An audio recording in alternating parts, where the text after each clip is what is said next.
Subscribe to the channel for more stories. My name is Margaret. I'm 52 years old, and I need to tell you something that's been eating me alive for months. What I'm about to reveal, I've never told anyone, not even my closest friends, because the shame was too overwhelming.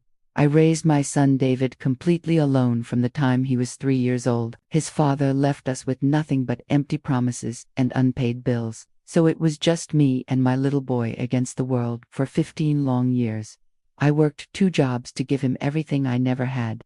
I scrubbed floors at an office building until midnight, then rushed home to wake up at 5 in the morning to clean houses for wealthy families. My hands were always cracked and bleeding from the harsh chemicals. But seeing David's face light up when I brought home his favorite cereal made every sacrifice worth it. I saved every penny I could, skipping meals so he could have seconds, wearing the same torn coat for 5 winters so he could have new school clothes. When David turned 18, I thought we had made it through the hardest part. He had graduated high school with decent grades, and I was so proud of the young man he had become. But what I didn't know was that all those years of sacrifice were about to be thrown back in my face in the most devastating way possible. The son I had poured my entire life into was about to become my worst nightmare, and I still didn't see it coming. I remember the exact moment everything started to change, though I didn't recognize it as a warning sign at the time. David had just started community college, and I was working extra shifts to pay for his books and gas money. One evening, I came home exhausted after a 14-hour day, and I found him on the couch with 3 friends I had never met before. The moment I walked in, the atmosphere felt different. These weren't the sweet, respectful boys David usually brought around. These young men had cold eyes and expensive clothes that didn't match their unemployed status. When I politely introduced myself, they barely acknowledged me, and David seemed embarrassed by my presence in my own home. I brushed it off as teenage awkwardness, but deep down, something felt wrong. Over the next few weeks, these new friends became a constant presence in our small house. They would stay until all hours of the night, smoking cigarettes on my furniture and leaving messes that I had to clean up before work. When I gently asked David about it, he snapped at me for the first time in his life, telling me I was being controlling and that he was an adult now. The words stung, but I told myself it was just a phase. But then things started disappearing. First, it was small things. $20 from my purse, some loose change from the kitchen counter. I convinced myself I was being paranoid, that I had simply misplaced the money. Then my mother's silver bracelet, the only valuable thing I owned, vanished from my bedroom drawer. When I asked David about it, he looked me straight in the eye and swore he hadn't seen it. That night, lying in my bed, I realized that the little boy I had raised was becoming a stranger. The sweet child who used to bring me dandelions and tell me I was the best mom in the world was now lying to me and treating me like an inconvenience. I cried myself to sleep, wondering where I had gone wrong, but I still had no idea how much worse things were about to get. The breaking point came 3 months later, and it started with a knock on my door at 2 in the morning. When I opened the door, still in my pajamas and half asleep, I found 2 police officers standing on my porch. My heart immediately went to David, thinking something terrible had happened to him, but then I saw him behind the officers, handcuffs glinting in the streetlight. He wouldn't look at me as they explained that he had been caught selling drugs at the community college, and they had traced the operation back to our house. I felt like the ground was opening up beneath me. My son, the boy I had sacrificed everything for, had been using our home as a drug den while I was at work. The officers searched our house and found marijuana, pills, and scales hidden in his bedroom. As they led him away, David finally looked at me, and instead of remorse or apology, I saw anger. Anger at me, as if this was somehow my fault. I spent my life savings, money I had been putting aside for my own future, to bail him out and hire a lawyer. I emptied my retirement fund, cashed in my small life insurance policy, and even borrowed against the house. When David came home, I expected gratitude, maybe even some acknowledgement of what I had done. Instead, he told me the lawyer wasn't good enough and that I needed to find more money for a better one. That's when I first heard the phrase that would haunt me for months to come. When I explained that I had given him everything I had, that there was no more money left, David looked at me with contempt and said, "Then, maybe it's time for you to figure something else out, because this is my house now too." The casual cruelty in his voice made my blood run cold. I should have seen what was coming next. But I was still operating under the delusion that my son loved me. The legal troubles were just the beginning. David's new attitude toward me became increasingly hostile, and his friends started treating our house like their personal headquarters. They would come and go at all hours, bringing more drugs, more strangers, and more chaos into our lives. When I tried to establish some boundaries, David would explode into rages that left me shaking. One particular incident will be burned into my memory forever. I had just gotten home from working a double shift at the office building, my feet swollen and my back aching, when I found 15 strangers having a party in my living room. The coffee table I had saved months to buy was covered in drug paraphernalia, and someone had burned a hole in the couch with a cigarette. The smell was overwhelming, and I knew the neighbors could hear the music from blocks away. When I asked everyone to leave, David got in my face and screamed at me in front of all these strangers, calling me names that I can't repeat. He told me that I was pathetic, that I had never done anything with my life except hold him back, and that if I didn't like how he lived, maybe I should be the one to leave. The room went silent as everyone watched him humiliate me in my own home. I felt smaller than I had ever felt in my entire life. That night, after everyone finally left, I sat in my kitchen and tried to understand what had happened to my son. This wasn't the boy who used to curl up next to me on the couch to watch movies. This wasn't the teenager who used to defend me when other kids made fun of my secondhand clothes. This was someone else entirely, someone cruel and entitled, who saw me as nothing more than an obstacle to his desires. But what happened the next morning showed me that David's transformation was far from complete. Asterisk, asterisk, I woke up to find David going through my purse in the kitchen, pocketing the $40 I had left for groceries. When I confronted him, he didn't even try to lie or make excuses. He just shrugged and told me he needed it more than I did. When I reached for my purse, he grabbed my wrist so hard it left bruises and told me that everything in this house belonged to him now, including my money. The physical aggression was new, and it terrified me. This was my baby, the child I had rocked to sleep for years, and he had just put his hands on me in anger. I tried to tell myself it was the drugs talking, that somewhere inside this hostile stranger was still my loving son, but the cold calculation in his eyes told a different story. Over the next few weeks, David's behavior escalated in ways I never could have imagined. He started bringing home different girls every night, using my bedroom when I was at work.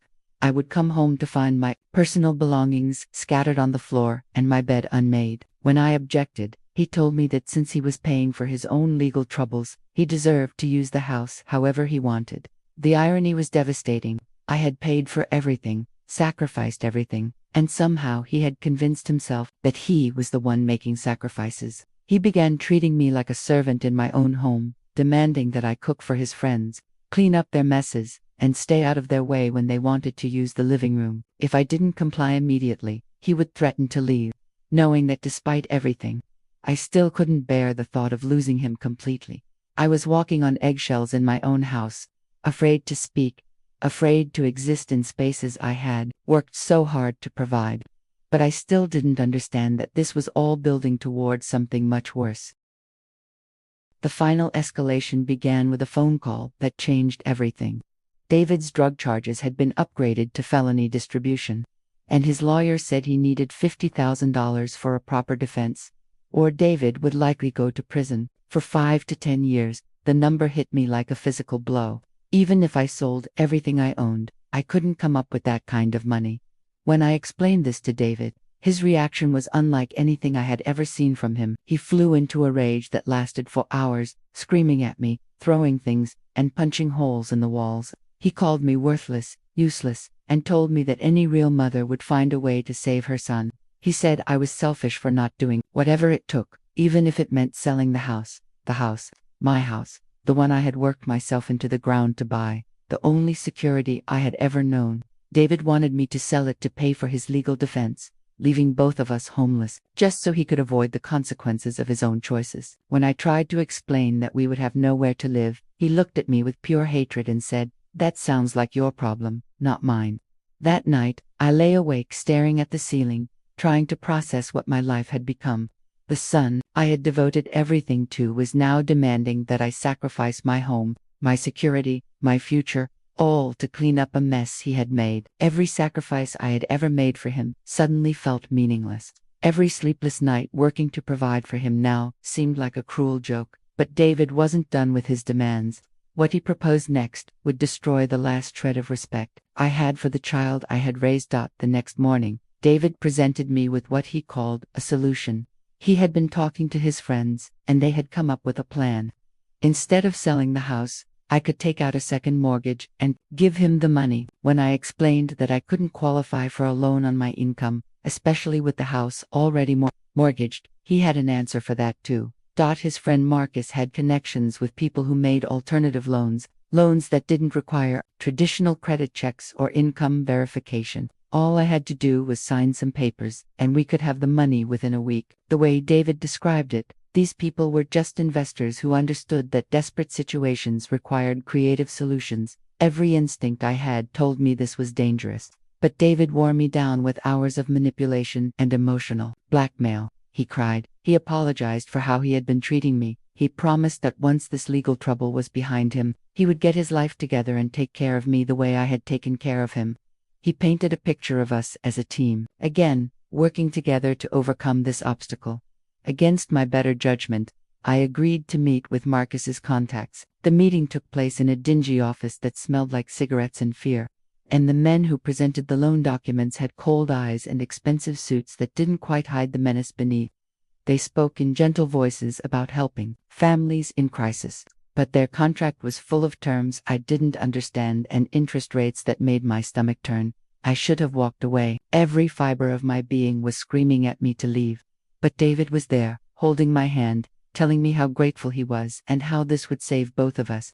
So I signed the papers, and within a week, $50,000 was deposited into an account David had set up. The money disappeared faster than I could have imagined. David claimed it all went to the lawyer, but I never saw any receipts or documentation. His legal troubles continued, and somehow he needed more money for additional expenses that were never clearly explained. When I asked to speak with the lawyer directly, David became evasive and angry, accusing me of not trusting him after everything we had been through together. Meanwhile, the loan payments began, and they were crushing. The men who had seemed so understanding during our meeting became cold and businesslike when I called to discuss payment options.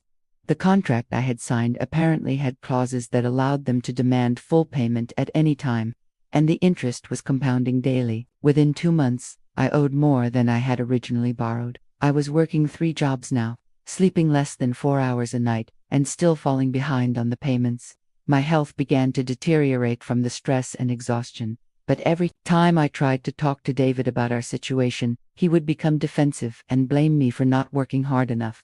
According to him, I had gotten us into this mess by not having enough money in the first place. The irony was staggering. My son, whose drug dealing had created this entire crisis, was now blaming me for not being able to solve it fast enough. The child I had raised to be responsible and grateful had become someone who felt entitled to everything I had and more, without offering anything in return except criticism and demands. But the worst betrayal was still coming, and it would happen. On the day I thought we might finally be making progress, 3 months after taking out the loan, I received a call that David's case had been resolved. He had pleaded guilty to a lesser charge and received probation instead of prison time.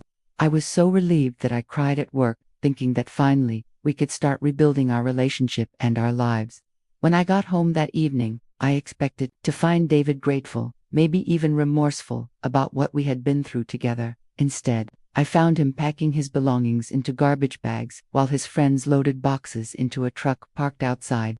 When I asked what was happening, David barely looked up from his packing. He told me he was moving in with Marcus, that he needed a fresh start away from all the negativity in our house. The casual way he said it, as if I was just a roommate he was tired of living with, cut through me like a knife.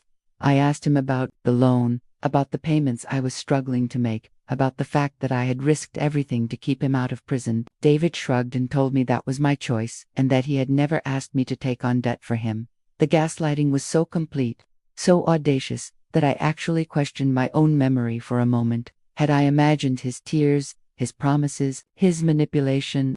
Had I dreamed the hours he spent convincing me that this loan was our only option? But then I looked at the boxers he was loading into the truck, boxes full of items I had bought him over the years, and I knew that every sacrifice I had made had been for someone. who saw me as nothing more than a resource to be exploited. That is, David walked toward the door with his final bag. I made one last attempt to reach the son I remembered. I asked him how he could leave me to deal with this debt alone, how he could walk away after everything I had done for him. His response would echo in my mind for months to come. David stopped in the doorway and turned to look at me with an expression I had never seen before.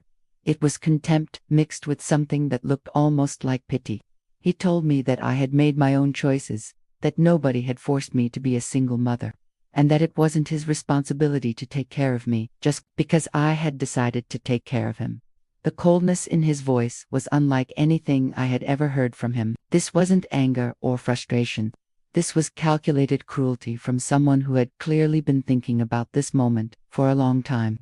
He told me that I had held him back his entire life with my poverty mentality and my constant worrying about money. According to him, I had never supported his dreams or ambitions. I had only taught him to be afraid of taking risks. As he spoke, I realized that David had rewritten our entire history in his mind. The sacrifices I had made weren't acts of love, they were signs of weakness. The stability I had tried to provide wasn't security, it was limitation. Every choice I had made to put his needs before my own had been twisted into evidence that I was somehow failing him as a mother.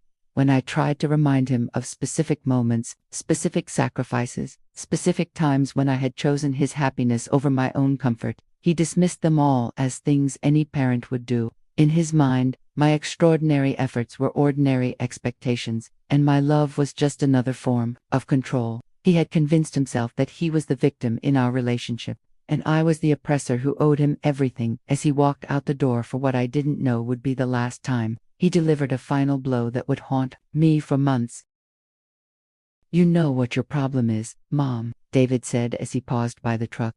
"You think that working hard and suffering makes you special, but it doesn't. It just makes you a martyr, and nobody likes martyrs. Maybe if you had focused more on making something of yourself instead of just surviving, you wouldn't be in this mess." With those words, he got into the truck and drove away, leaving me standing in the doorway of the house that no longer felt like home. The silence that followed was deafening. For the first time in 18 years, I was completely alone, but it wasn't the peaceful solitude I had sometimes fantasized about during my hardest days as a single mother. This was the hollow emptiness of abandonment.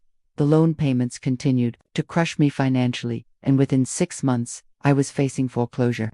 The men who had seemed so understanding when David was there to charm them became increasingly aggressive as I fell further behind. They called at all hours, showed up at my workplace, and made threats that left me afraid to sleep in my own bed. I tried calling David repeatedly, leaving messages that ranged from desperate pleas to angry demands for help. He never responded. When I finally reached Marcus, he told me that David had said I was crazy and obsessed with trying to control his life. My own son had poisoned his new living situation against me, painting me as an unstable ex-mother who couldn't accept that he had moved on. The day I received the final foreclosure notice, I sat in the kitchen where I had made thousands of meals for David, where I had helped him with homework, where I had listened to his problems and celebrated his successes. I looked around at the home I was about to lose and realized that I had spent so many years defining myself as David's mother that I no longer knew who Margaret was supposed to be. That was 8 months ago. I lost the house, filed for bankruptcy, and moved into a small apartment across town. I'm working 1 job now, instead of 3, and for the first time in decades, I'm sleeping through the night. The financial stress is still overwhelming, but the emotional weight of constantly trying to fix someone who didn't want to be fixed has lifted. I haven't spoken to David since the day he left, though I heard through mutual acquaintances that his relationship with Marcus didn't last long. Apparently, David's entitled attitude and drug problems made him a difficult roommate, and he's been bouncing from couch to couch ever since. Part of me wants to reach out, to offer help one more time, but I've learned that love without boundaries isn't love at all, it's enablement. The hardest part isn't the lost money or the ruined credit or even the lost house. The hardest part is accepting that the child I raised, the one I poured my entire life into, grew up to be someone who could look at all my sacrifices and see them as weaknesses to exploit. I have to live with the knowledge that somewhere along the way, despite my best efforts, I raised someone who lacks basic empathy and gratitude. But I'm also learning something unexpected about myself. Without David's constant needs and crises to manage, I'm discovering interests and dreams I had buried for 20 years. I'm taking a pottery class, I've made new friends, and I'm even considering going back to school. The woman I was before I became a mother is still in here somewhere, and she deserves a chance to live too. If you're listening to this and you recognize yourself in my story, please know that you're not alone. Sometimes the people we love the most are the ones who hurt us the deepest, and it's okay to protect yourself, even from your own children. Love doesn't mean accepting abuse, and being a good parent doesn't mean sacrificing every piece of yourself for someone who doesn't appreciate the gift. I may have lost my son, but I'm finally learning how to find myself again. 3 weeks after I moved into my new apartment, something happened that I never expected. I was at the grocery store, carefully calculating every purchase to stay within my tight budget, when I ran into Mrs. Henderson, David's third-grade teacher. She remembered me after all these years and asked how David was doing. When I tried to give her a vague, positive answer, she looked at me with such genuine concern that I broke down crying right there in the cereal aisle. Mrs. Henderson took me to a nearby coffee shop and listened as I poured out the entire story. I expected judgment, maybe even blame for how David had turned out. But instead, she told me something that changed my perspective completely. She said that in her 40 years of teaching, she had seen this pattern before. Children who received everything they wanted without learning gratitude, who grew up believing that love meant getting whatever they demanded. She told me about other mothers who had sacrificed everything, only to raise children who saw their parents as unlimited resources, rather than human beings deserving of respect. According to Mrs. Henderson, the problem wasn't that I had loved David too much, but that I had never taught him that love was a two-way street. In my desperation to give him everything I never had, I had accidentally raised someone who believed he was entitled to take without giving back. The conversation was painful but liberating. For months, I had been torturing myself, wondering what I had done wrong, how I had failed as a mother. But Mrs. Henderson helped me understand that sometimes children make choices that have nothing to do with their upbringing and everything to do with their own character. David's cruelty wasn't my fault, even if his entitlement might have been partially my creation. That night, I made a decision that would have seemed impossible just weeks earlier. I decided to write David a letter. Not a plea for reconciliation, not an attempt to fix our relationship, but a final statement of my truth. I needed him to understand exactly what he had done, not because I expected an apology, but because I needed to say these words for myself. The letter took me 3 days to write, and I rewrote it dozens of times until every word felt exactly right. In the letter, I laid out every sacrifice I had made, not to guilt him, but to create a record of the truth. I described the nights I went hungry so he could have seconds, the winters I wore torn coats so he could have new clothes, the jobs I worked while he slept safely in his bed. I told him about the dreams I had deferred, the relationships I had avoided, the life I had put on hold so that he could have stability and love. But I also took responsibility for my mistakes. I admitted that I had taught him to take without giving, that I had never required gratitude or reciprocity, that I had been so afraid of him feeling unloved that I had never set proper boundaries. I acknowledged that in my desperate desire to be everything he needed, I had failed to teach him how to consider other people's needs and feelings. The most important part of the letter was the end. I told David that I would always love him, but that I could no longer enable his destructive behavior. I explained that until he was ready to take responsibility for the pain he had caused and make genuine amends, we could not have a relationship. I told him that I hoped someday he would understand what real love looked like, but that I was no longer willing to accept cruelty disguised as affection. When I mailed the letter, I felt lighter than I had in years, but David's response would test every boundary I was trying to establish. David's response came 2 weeks later, and it was everything I expected and worse. Instead of acknowledging anything I had said, he turned the entire letter into evidence of my mental instability. He accused me of rewriting history, of being manipulative and controlling, and of trying to make him feel guilty for living his own life. According to David, my letter proved that I was obsessed with him, and unable to accept that he had grown up. The most hurtful part was his claim that he had tried to include me in his new life, but that my constant negativity had made it impossible. In his version of events, he had been generous and patient with me, offering me opportunities to be part of his success. but I had chosen to focus on money and problems instead of supporting his growth as a person. Reading his response, I realized that David wasn't just entitled and ungrateful. He was completely delusional about our relationship. He had created a fantasy where he was the generous, successful son trying to help his bitter, unsuccessful mother, and nothing I could say would penetrate that delusion. That David I had raised, the one capable of honesty and self-reflection, either no longer existed or had never existed in the first place, but the letter served its purpose anyway. His response made it crystal clear that there was no point in hoping for acknowledgement, apology, or change. David was going to continue living in his fantasy world where he was always the victim and everyone else was always wrong. The only person I could change was myself, and the only relationship I could fix was the one I had with my own life. That's when I decided to do something I had never done before in my entire adult life. I decided to be selfish. For the first time since David was born, I started making decisions based solely on what would make me happy, not what would benefit someone else or what someone else needed from me. It felt foreign and uncomfortable. At first, like speaking a language I had never learned, but gradually it became the most natural thing in the world. I signed up for a painting class, something I had wanted to do since high school but never had time for. I bought myself flowers every Friday, not because it was a special occasion, but because they made my small apartment feel more cheerful. I started saying no to overtime shifts when I wanted to rest, even though the extra money would have helped with my debt payments.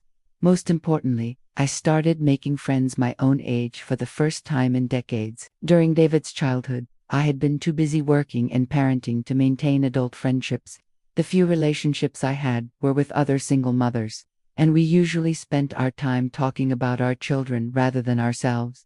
Now, I was meeting women who asked about my interests, my goals, my thoughts on books and movies and politics. One of these new friends, a woman named Carol who was in my painting class, asked me a question that stopped me in my tracks. She asked what I wanted to be remembered for besides being David's mother. I realized I had no answer because I had never thought of myself as anything else.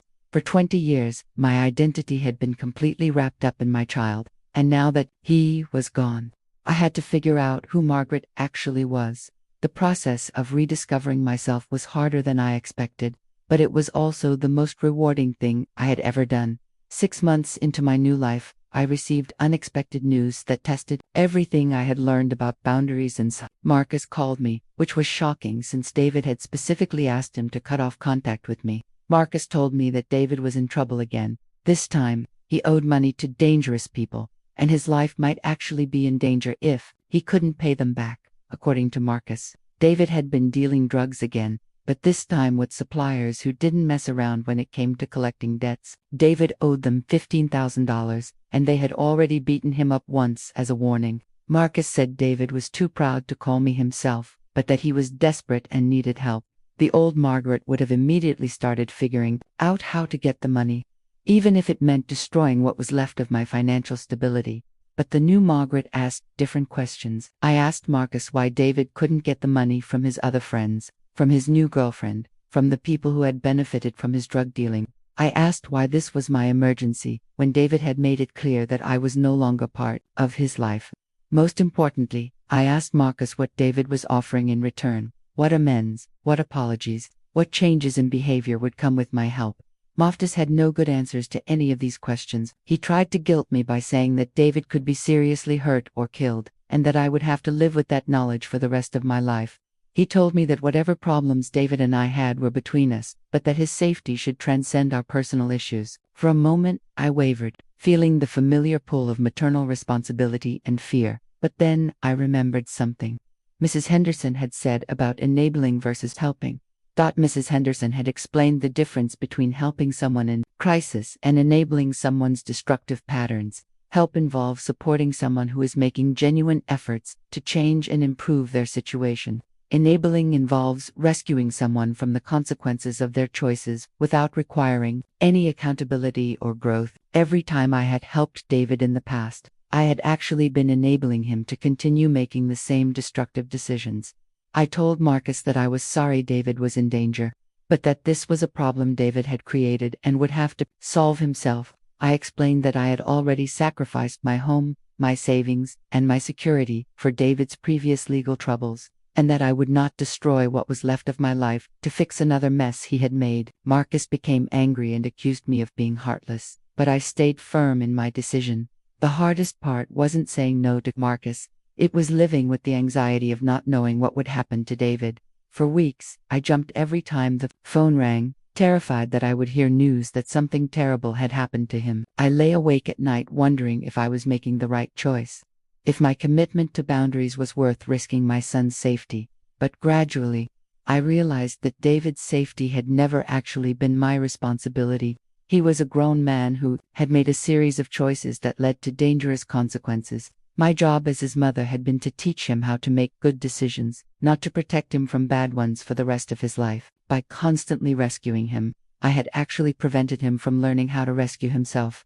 3 months later, I found out what had happened, and the news was both better and worse than I had expected. thThe had solved his debt problem, but not in any way that suggested growth or maturity. According to neighborhood gossip that eventually reached me, he had manipulated his new girlfriend into stealing money from her elderly grandmother to pay off his dealers. The girlfriend, a young woman barely out of high school, had been arrested for elder abuse and theft. While David walked away free and clear, learning about this incident confirmed everything I had suspected about David's character. When faced with genuine consequences for his actions, he hadn't stepped up and taken responsibility. Instead, he had found another vulnerable person to exploit, another caring individual whose love he could weaponize against them. The pattern was so clear now that I wondered how I had missed it for so long. I felt terrible for the young woman whose life David had destroyed, but I also felt validated in my decision to refuse help. If I had given David the money, he would have learned nothing except that he could always count on me to fix his mistakes. The girl who sacrificed her relationship with her grandmother to save him would have been exploited anyway, just later rather than sooner. Around this time, I started seeing a therapist to help process the complex emotions of grieving a child who was still alive but no longer part of my life. Dr. Martinez helped me understand that what I was experiencing was called ambiguous loss, the grief that comes from losing someone who hasn't actually died. She explained that it was normal to feel confused, angry, and heartbroken about David's transformation. But Dr. Martinez also helped me see something I hadn't considered before, that maybe David hadn't transformed at all.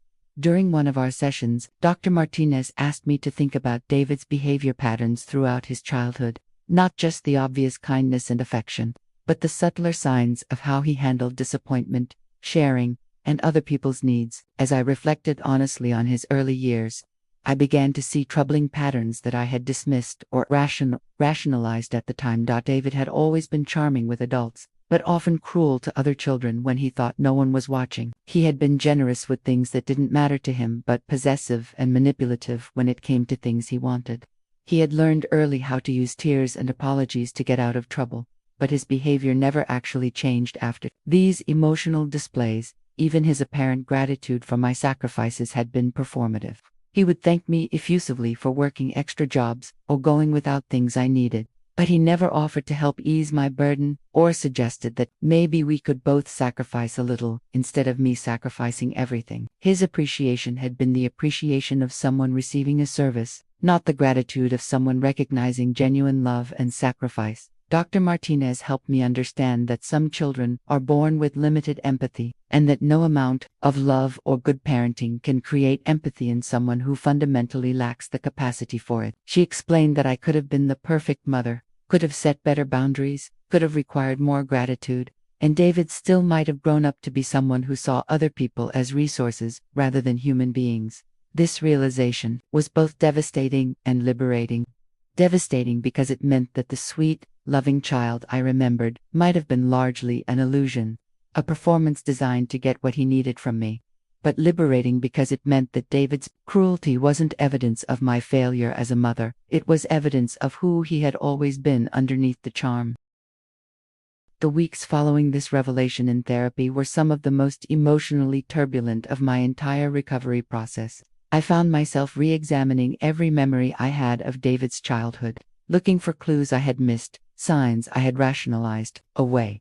The more I dug into my memories with this new perspective, the more disturbing patterns emerged. I remembered how he would deliberately break his toys when he was angry, not in a fit of rage, but methodically, watching my face to see my reaction. I recalled how he would tell elaborate lies about other children at school, stories designed to make me feel sorry for him and angry at them. There was the time when he was 8 years old and our neighbor's cat went missing. David had been the one to suggest we help look for it, had been the one to comfort Mrs. Peterson when she cried, but I found the cat's collar hidden in David's drawer weeks later. And when I asked him about it, he looked me straight in the eye and said he had found it in the yard and forgotten to mention it. The casual way he lied, even when caught with evidence, should have been a red flag. But I had convinced myself that he was just embarrassed about forgetting to return it. I remembered his interactions with his few friends over the years, how they would start out excited to spend time with him, but gradually lose interest. I had always assumed it was because we didn't have as much money as other families, that David couldn't reciprocate invitations to expensive activities or buy the latest toys. But now I wondered if those children had sensed something about David's character that I had been too close to see. The most disturbing memory was from when David was 12. He had convinced me to let him adopt a hamster, promising he would take full responsibility for its care. For the first few weeks, he was attentive and loving with the little animal. But as the novelty wore off, I started finding the hamster's cage dirty, its water bottle empty, its food bowl neglected. When I reminded David about his responsibilities, he would apologize and take care of the hamster for a day or two before neglecting it again. One morning, I found the hamster dead in its cage. David's reaction was what haunted me now. He showed just the right amount of sadness, said all the right things about feeling guilty and sorry, but there was something performative about his grief that made me uncomfortable at the time. He wanted to bury the hamster in the backyard and have a funeral. But when I suggested we could get another hamster if he really missed having a pet, he immediately lost interest and changed the subject. It was as if the death of the hamster had given him the emotional drama he craved, and actually caring for another living creature was just an inconvenient requirement for getting that drama. But what truly broke my heart was remembering how desperately I had wanted to believe in David's goodness, how I had explained away every red flag because accepting the truth would have been too devastating. I had been so invested in the story of us against the world, the devoted mother and her grateful son, that I had ignored evidence that threatened that narrative. In trying to protect David from a harsh world, I had protected myself from a harsh truth about who my child really was. The hardest part of accepting David's true nature was dealing with the guilt of having brought someone like him into the world and then unleashed him on other people. I thought about all the victims of David's manipulation over the years, classmates he had lied about, friends he had used, teachers he had charmed into giving him special treatment he didn't deserve. And now that young woman who was facing criminal charges because she had believed his lies about being in danger. Dr. Martinez assured me that David's behavior wasn't my fault, that some people are simply born without the capacity for genuine empathy, but that didn't ease the weight of responsibility. I felt I had been the one to make excuses for him, to cover for him, to teach him that his actions didn't have consequences because I would always fix whatever he broke. I had inadvertently trained him to be a more effective manipulator by showing him that charm and fake remorse could get him out of any trouble. During this period of intense self-reflection, I received another unexpected contact from David's world. This time, it was Sarah, the young woman who had been arrested for stealing from her grandmother to pay David's debts. She had somehow found my phone number and called me, sobbing, asking if I could help her understand how David could have done this to her. She said she loved him and couldn't believe he would let her take the blame for something that was supposed to save his life. Listening to Sarah's story was like hearing my own experience reflected back to me, but from someone who was just beginning to understand the depth of David's manipulation. She described how he had told her that the people he owed money to had threatened to kill him, how he had cried when she suggested they go to the police, how he had made her feel like she was his only hope of survival. She had truly believed she was saving the man she loved, just as I had believed I was saving my son.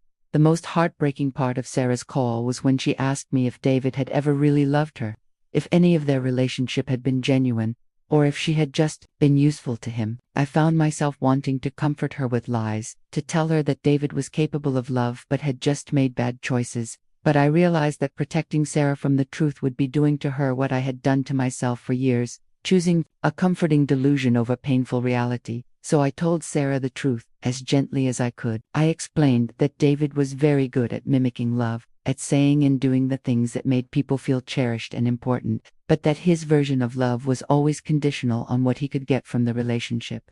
I told her that the David she had fallen in love with was real in the sense that he had genuinely performed those loving behaviors, but that the motivation behind them had never been about her happiness, or well-being. Sarah cried harder when I said this, but she also thanked me for being honest with her. She said her friends and family had been telling her the same thing, but hearing it from David's mother somehow made it real, in a way it hadn't been before. We talked for over an hour, two women who had been destroyed by the same person, trying to make sense of how someone could fake love so convincingly. After my conversation with Sarah, I made a decision that surprised even me.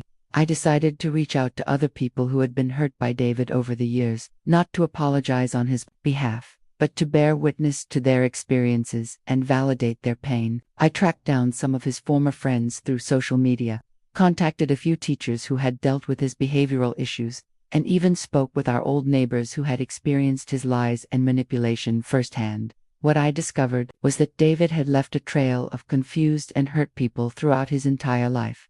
Mrs. Johnson, who had lived next door to us for 10 years, told me about money that had gone missing from her purse when David was helping her with yard work. She had never said anything because she liked me and didn't want to cause problems, but she had stopped asking David for help after that.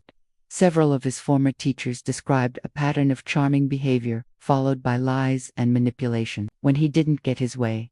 Most shocking was my conversation with Jenny, a girl who had been David's girlfriend during his senior year of high school. Jenny told me that David had convinced her to have sex with him by claiming he was dying of cancer, complete with fake medical documents he had created. When she found out he had lied, she had been so traumatized by the betrayal that she had needed therapy to deal with the emotional aftermath. She had never told anyone the full story because David had convinced their mutual friends that she was unstable and prone to making up dramatic stories for attention. Each conversation was like adding another piece to a puzzle that revealed a picture I never wanted to see. David hadn't just turned into a manipulative person after his legal troubles. He had been systematically using and abusing people for his entire adolescent and adult life. I hadn't failed to teach him empathy and kindness. I had simply failed to recognize that he was incapable of learning those qualities. The guilt I felt about these revelations was overwhelming. How many people had David hurt because I had enabled his behavior by making excuses for him? How many victims could have been spared if I had acknowledged his true nature earlier and sought professional help? I had been so focused on protecting David from the consequences of his actions that I had never considered the people he was harming along the way. But these conversations also gave me something unexpected, a sense of community with other survivors of David's manipulation. These people understood what it felt like to have someone they trusted completely betray that trust in the most calculated way possible. They understood the confusion, the self-doubt, the way David could make you question your own perceptions and memories. Talking with them helped me realize that David's ability to manipulate wasn't a reflection of our weakness or gullibility. It was evidence of his skill at exploiting human decency and love.